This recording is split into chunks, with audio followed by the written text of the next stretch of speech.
सदस्य प्रिया Saroj ji. Honorable Speaker sir, thank you so much for giving me this opportunity. कोशिश कर हल निकलेगा, आज नहीं तो कल निकलेगा, अर्जुन के तीर साथ साथ मरुस्थल से भी जल निकलेगा। ये कविता ने मुझे हमेशा कड़ी मेहनत करने के लिए प्रेरित किया है। एक युवा को हमेशा यही सिखाया जाता है कि हम सचमुच प्रयास करेंगे तो हम कुछ भी कर सकते हैं।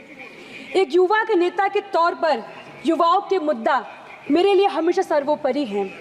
आज मैं एजुकेशन सिस्टम और नीट जैसे इम्पॉर्टेंट एग्ज़ाम के पेपर लीक की गंभीर समस्याओं पर चर्चा करने के लिए खड़ी हूँ। ये मुद्दे हमारे युवा और भविष्य के लिए अत्यंत महत्वपूर्ण हैं और इन पर तत्काल ध्यान देने की आवश्यकता है। सर, भारत भाग्यशाली है कि देश की कुल जनसंख्या में 60% से अधिक युवा हैं और इनमें से अधिकतर छात्र हैं। ये युवा देश के विकास कार्यों के लिए बहुत कुछ कर सकते हैं। हालांकि एजुकेशन सेक्टर को हमेशा इनसफिशिएंट बजट का सामना करना पड़ता है। सरकारी वादे भले ही बहुत बड़े होते हैं, लेकिन वास्तविकता में मैं इन वादों को पूरा करते हुए नहीं देख रही हूँ। इसका सीधा असर सरकारी स्कूलों और कॉलेज की व्यवस्थाओं पर पड़ता है, खासकर ग्रामीण क्षेत्रों में। सरकारी स्कूल में शिक्षा की भारी कमी है। भर्ती प्रक्रिया में ट्रांसपेरेंसी कमी के कारण शिक्षा नहीं मिल पा रही है लोगों को। इससे छात्र को क्वालिटी एजुकेशन पे असर पड़ रहा है। सर, किसी भी परीक्षा के पेपर लीक से लाखों छात्रों की मेहनत पर बेकार हो जाती है।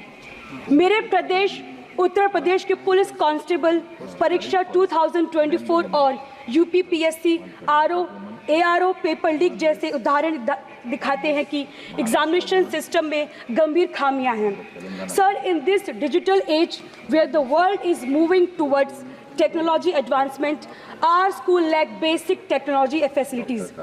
The situation is particularly bad in rural areas. It is imperative to connect students with modern technology so they can compete globally. Sir, the repeated incidents of paper leak weaken the trust of students and parents in the government and the education system. Such incidents indicate the serious flaws in our examination system, which need immediate rectification. The National Testing Agencies has faced significant criticisms for delay in the conducting exams, which has serious implications for students. These delays means that students are experiencing delayed admissions in their college, which resulted in shortened semesters, impacting their academic progress, leading to a situation where 2-year postgraduate degrees are effectively taking 1.5 years to complete. This burden disproportionately affects the students from economically and socially weaker background, who face additional challenges due to extended timelines and financial pressures associated with delayed admissions. The NTA's inability to conduct exam in a timely manner is not just administrative failure, it is real consequences for the educational trajectories millions of students across the country. Sir, हमें उचित training, routine inspections और modern technology को अपनाने की आवश्यकता है। Paper leak में शामिल लोगों को सख्त सजा देने की ज़रूरत है ताकि ऐसी घटनाएं वापस ना हो। हमारे छात्रों को फॉरेन कंट्री में बेहतर अवसर मिल रहे हैं। हमें अपनी शिक्षा संस्थानों को वर्ल्ड क्लास बनाना होगा ताकि हमारे युवा बाहर ना जाए और यही बेहतरीन सुविधाओं का लाभ उठाएं। अंत में मैं सरकार से आग्रह करती हूँ कि एजुकेशन सिस्टम और एग्ज़ाम के कंडक्ट में सुधार के ठोस से ठोस कदम उठाए जाए, जिससे हमारे स्टूडेंट्स का भविष्य सुरक्षित होगा और देश की प्रगति सुनिश्चित होगी। ये भाजपा सरकार कहती है कि सबका साथ सबका विकास, लेकिन इन्होंने तो केवल अपना विकास किया है। देश की जनता जाग चुकी है।